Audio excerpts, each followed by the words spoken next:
Bonjour à toutes et à tous, bienvenue à la une ce matin. Sur le front du coronavirus, les représentants des riches pays du G7 doivent discuter à Londres, donc ce mercredi, des moyens d'assurer une distribution plus équitable des vaccins. Les pays pauvres, en effet, manquent encore très cruellement de doses, alors que les avancées des campagnes, que ce soit en Europe ou bien aux États-Unis, ces avancées permettent une levée progressive des restrictions.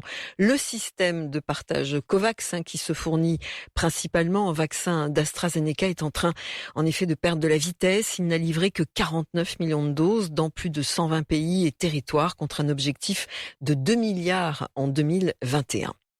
Au Maroc, on le sait, les déplacements vers de nombreux pays sont impossibles. Alors, voyageons chez nous. C'est en substance la campagne qui est en train de promouvoir l'Office marocain du tourisme. Découvrir, redécouvrir les trésors d'un pays entre mer, désert et montagne. Il y a de quoi faire au Maroc.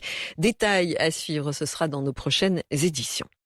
En Espagne, sans surprise, la droite espagnole et Isabel Díaz Ayuso, figure montante du Parti populaire, ont donc triomphé aux élections hier régionales à Madrid avec un total de plus de 44% des voix, une participation aussi exceptionnelle. C'est un revers sanglant pour le Premier ministre socialiste Pedro Sánchez. Son allié Podemos, le chef Pablo Iglesias, a même annoncé son retrait de la vie politique. Quand on cesse d'être utile, il faut savoir se retirer. En Israël, il aura essayé jusqu'au bout, mais il a échoué au bout de la nuit. Benyamin Netanyahou n'a donc pas réussi, avant la date fatidique, c'était cette nuit, à former un gouvernement autour de lui. Les scénarios pourtant étaient très nombreux, parfois très improbables, pour composer une majorité, courtisant jusqu'à l'extrême droite, jusqu'au parti islamiste RAM. Au président israélien maintenant de jouer. Reuven Rivlin doit s'adresser tout à l'heure aux élus de la Knesset. Des noms ont été mis en avant depuis le début de la semaine pour devenir donc Premier ministre, notamment celui du centriste Yair Lapid, mais là aussi, en faisant le compte des voix pour un bloc du changement, on n'arrive pas aux fameux 61 sièges. La partie s'annonce donc encore une fois très serrée, avec l'ombre de 5e élection législative en 2 ans qui se profile en Israël. En Algérie, la police a de nouveau empêché les étudiants hier de manifester comme ils le font le mardi pour le Hirak.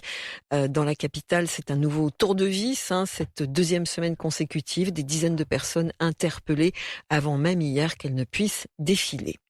Aux États-Unis, le policier blanc Derek Chauvin, jugé coupable du meurtre de l'Afro-Américain George Floyd, a donc demandé l'annulation du verdict, accusant le jury d'avoir eu des comportements inappropriés. Son avocat, en effet, a déposé une requête à la suite de l'apparition de photos d'un des 12 jurés dans une manifestation antiraciste, ce qui soulève des questions sur son impartialité.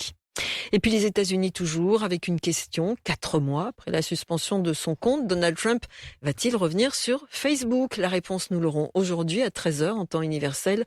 Le verdict du conseil de surveillance du géant des réseaux sociaux, en effet, doit en décider. C'est un moment désigné majeur de l'histoire des plateformes et de leur rôle politique. Donald Trump qui, avant son éviction, comptait jusqu'à 35 millions d'abonnés sur son Facebook. Merci beaucoup d'être avec nous sur Midi 1. C'est la fin de cette synthèse. Excellente matinée. Midi 1 à Libreville 101.5. À Dakar 80.